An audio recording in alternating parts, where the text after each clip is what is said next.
What's the deal, you guys? It is your girl, Felon Favors. Yes, back again for another episode of the Baby Mama Chronicles. Thank you so much for joining me once again. If this is your first time here, come on in, come on in. I don't know if you know it or not, but you are now an official member of the BM Gang, BM Squad. Thank you so much for watching. Like, subscribe, share, you guys. I want to make sure you stay tapped in. Anytime I drop any new content, it is coming fast. I want to make sure you stay tapped in. We're talking all things baby mama, love, life, relationships, all the things. So just stay tuned, tap in. You're gonna love it. You're gonna love it. 5 tips to help you get along with your baby daddy's family. Okay, that's what we coming with today. We're gonna get straight into it. We're not gonna waste no time because this is a very, interesting topic, but it's a topic that we cannot get around, ladies. We talk so much about the baby daddy, baby mama relationship, the relationship between the baby daddy and the kids. What about the relationship between the baby mama and the baby daddy's family? Okay, anybody that has kids knows, even if you don't have a baby mama, baby daddy situation, right?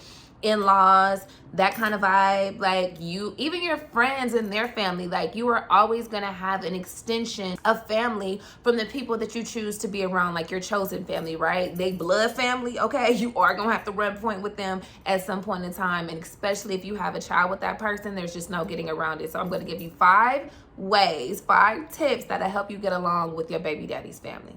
Okay, you guys, so tip number 1 on how to get along with your baby daddy's family. Try to get along with at least one family member, okay? Just one, okay? You need allies in this baby daddy, baby mama journey. And it can't just always be from your side of the family, right? You want to make sure that you at least have one person. This could be your baby daddy's sister, his cousin. It could be his mama, could be his dad, could be an aunt, could be a grandma, could be a cousin, okay? Somebody throughout the whole family, you should be able to build a connection with and a bond with, okay? Let's just say, for the sake of the conversation, you have a baby daddy that really don't act right. You working with him, but he kind of be all over the place. And let's just say his family is not too far off of that mark, meaning that they kind of all over the place too. Out of the whole family unit, there's at least going to be one person that you can like kind of have a like mind with, somebody that you can exchange dialogue with and find understanding and compassion and find an ally within that family structure to fight for you and to fight for your child if need be. Because a lot of the times with these baby mama, baby daddy situations with the baby daddy's family, in a lot of cultural instances, okay, the boy of the family, the man of the family is coveted. They can do no wrong. They are the hierarchy. They are, the golden law, the golden rule. And so if baby mama comes into that situation trying to exercise her own authority and dominion just over herself, and then of course over the livelihood of her child, the child that she birthed, that can sometimes present a problem. You know what I mean? If you're not willing to kind of bow it down, you know what I'm saying, in the presence of this baby daddy, to whom, to his family is a super big deal. So if you have a family member that will say, let's say, because child, the families be talking when you leave out the room, child. Once you leave out the room, once you leave the house, once you leave the family functions, they on your ass. So they talking about you and Tamika, she had the baby dressed in this and had the baby dressed in that, and the baby gonna catch her death of cold with them kind of clothes on, and you would think that she would know, and they just running their mouth. You need an ally that could potentially say, hold on, y'all, first of all, don't do that, because when you was a first-time mom, you didn't know exactly what you was doing either. Grandma had to help you. Grandma, you was raised in grandma's house, and grandma had to help you raise, little Derek. So don't try it. You know what I mean? You want advocates like that when you're not around that will speak highly of you, namely because just because your child is around their family, which it is their bloodline, their family, when that child is around that family, even if they're talking about you, they may not mince words depending on the family. Depending on the family, they may say exactly what they would say if the child wasn't there. And especially the younger the child is, right? You want to make sure that the things that are being said about you when you're not present in front of your child are above board and they are not disrespectful and, you know, out of pocket. And if you have somebody there to advocate for you, you have somebody there to basically say that's not okay and you're off code, don't do that. You know what I'm saying? So it just helps in those kind of situations. If there's a situation where you and your baby daddy have gotten into it, y'all are not getting along, you know, and we don't want the child to have to bear the brunt of the dissension between the mother and the father, then that ally, that family member can come in and serve as a mediator, as a liaison, if you will, you know, to basically kind of, you know, be the representative for both and allow that communication to flow consistently as it has before in the past without affecting the child. So having an ally, having at least one family member, y'all, I'm telling y'all should at least be able to find one. And if you can't find one family member out of this man's whole family, you know, then maybe it has more to say about you and your ability to be able to conflict resolve issues and to mediate things on your own and to, you know, just do all of the things. Like maybe that's more of a representation and reflection on you and your inability to be able to work with and partner with people. You know what I mean? So just find your one and you're gonna be good. Okay, you guys, so tip number 2 on how to get along with your baby daddy's family. Watch what you say around your child. Watch your mouth. Watch what you're saying. A lot of us are not necessarily what you would consider older mothers. And I would say an older mother is a woman that has chosen to go down her motherhood journey maybe later than the ages of like 30, right? I had my baby at 22. So I was very raw, clay, unevolved Fallon at that point in time. And I would say whatever I wanted to say. I mean, my child around me, you know, I'm gonna say what I want to say. You know what I'm saying? And even in that mindset, I was still smart enough to still watch some of the things that I said, but a lot of the times I would just let them fly, especially if I felt like I wasn't necessarily in the wrong in those situations. But it is critical that you watch what you say around your children as it pertains to your baby daddy's family, because kids download the information, okay? It gets logged into their subconscious. You think that they're not listening. You think that they're not paying attention to you. Maybe you forgot about the conversation that you had with them present, you know what I mean? And let's say that they did engage with you, so that way you were able to acknowledge the fact that they did actually hear what you said, even though you may not have wanted them to hear. But don't tell nobody, shush, shush, shush, all of that, right? The younger that child is, it's almost a joke to you know, believe that they're not going to regurgitate that information, especially around the person with whom you were talking about. So if you were talking about your baby daddy's sister, oh, she she want to tell me how to raise my kids and blah blah blah blah, and her old bum ass, she didn't even graduate from school, dummy, she can't even get a job. Now your son, you know, going up to TT and saying, TT, why you don't have no job? My mama said you don't never had no job. I'm gonna take a drink. TT don't never have no job. Why TT don't never have no job? So when, you know, and people are gonna put together, you know, even if the child doesn't say my mama said or whatever, that's how things start getting messy. Okay, that's how beefs end up, you know, getting formed. That's how, you know, issues and tension begin to get created in the family structure and dynamic. So you have to be very, very careful of what you say. And you also want to be careful with what you say about the father in front of the child. That's the worst thing you could do. Okay, do not shit on, you know, excuse my language. Don't do that to your child's father in front of the child. That's toxic. Even if it's not with your child's father's family in mind, just in general, it's just a no-go, right? But the reason why you don't want to do it in that situation is because, of course, they're going to say it in front of, your child is going to say it in front of the family, and the family is going to tell your baby daddy, and then your baby daddy is going to be looking at you crazy and treating you funny. Now he picking you, you know, picking the child up. He throwing the stuff in the back of the car when he, you know, when you come to pick up your son and all the.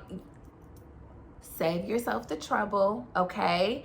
Save it for the phone conversations with your bestie. Save it, you know, with your conversation with your family, okay? Your complete ally support system, you know.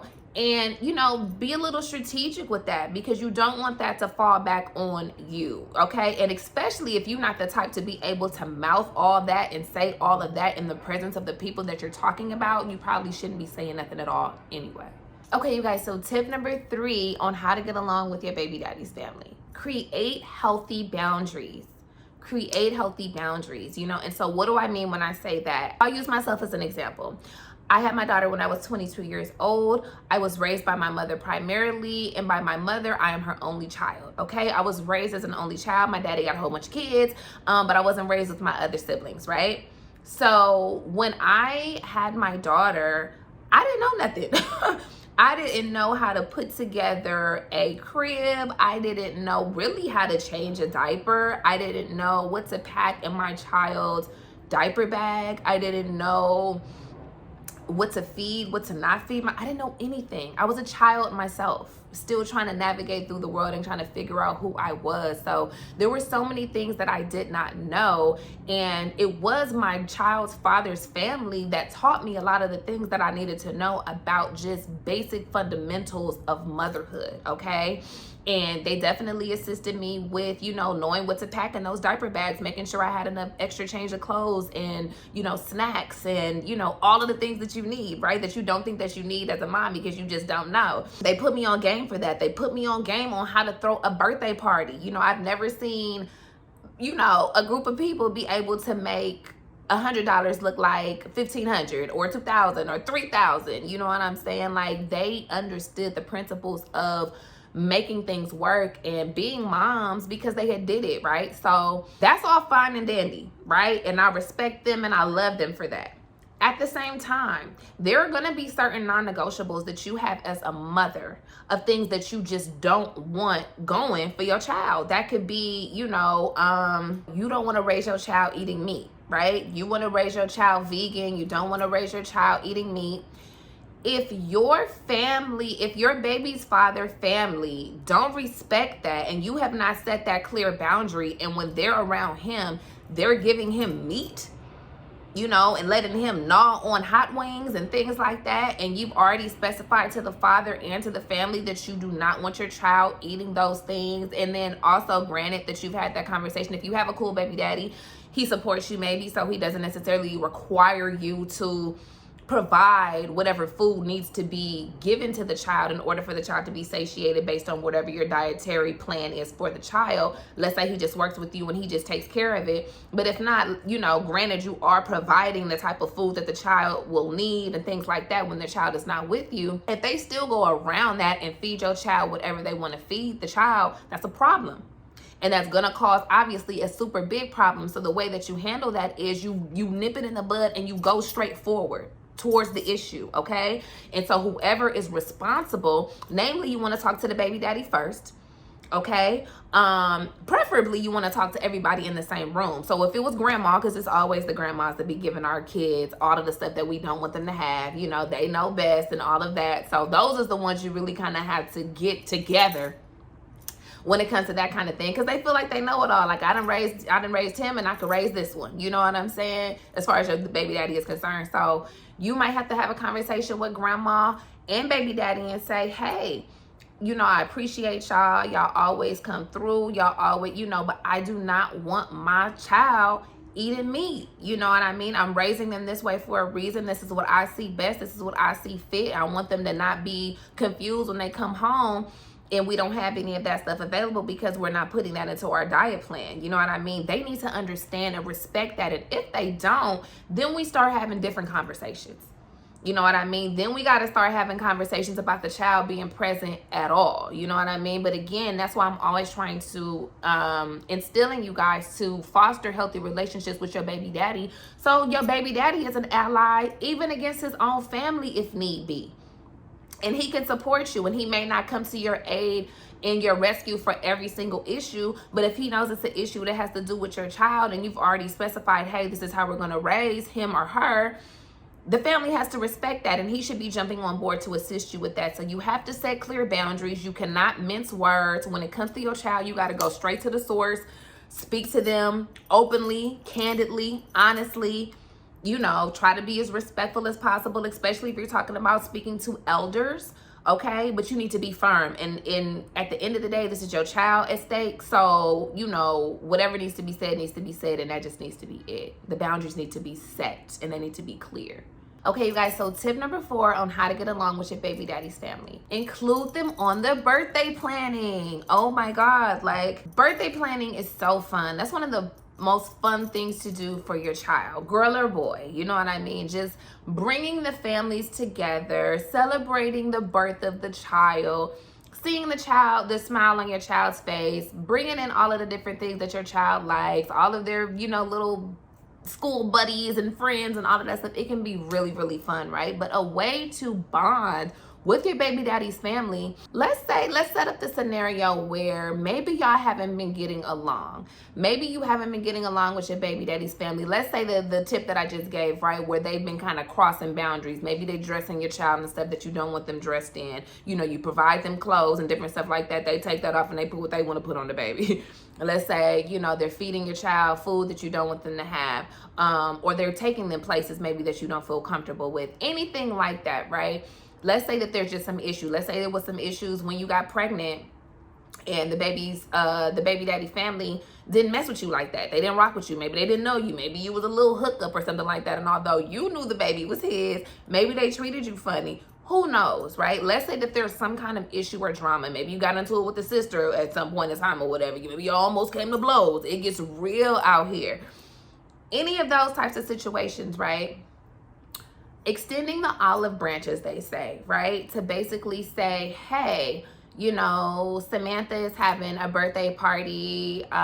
You know, we're going to plan a birthday party for her the weekend of her birthday. You know, I don't have all of the things planned. You know, if you want to help me with the planning, I would really, really love that. And extend that invitation to the entire family. And I keep saying the entire family because I guess it just depends on the size of the family. My child's family is huge in comparison to mine.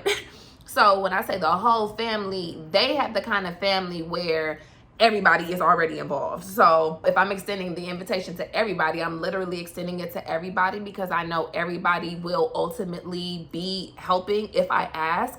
And so if you have that kind of situation where they have that super big family unit and they're super close and they're very tight knit, extend the invitation to everybody. If it's a smaller subset of family, let's say it's more immediate and it's like, you know, maybe your baby's father, his mother, his father, maybe his sister or something like that, maybe just them. Whoever you feel like is going to be more inclined to assist you, reach out to the mom and say, you know, I would love for you to help you know, plan your grandbaby's birthday. You know, she adores you. Extending that olive branch and kind of showing that level of kindness really says a lot about your character and your heart. And although there may have been issues in the past, you know, as it pertains to you and your baby daddy's family or you and your baby daddy in general, use that as an opportunity to mend that fence and think about your child. The biggest issue that we have as parents sometimes is that we are so self-absorbed and self-involved that all we can think about are our needs, what we like, what we don't like, the beefs that we have, instead of really giving our attention to what is going to be best for the nurturing and development of my child.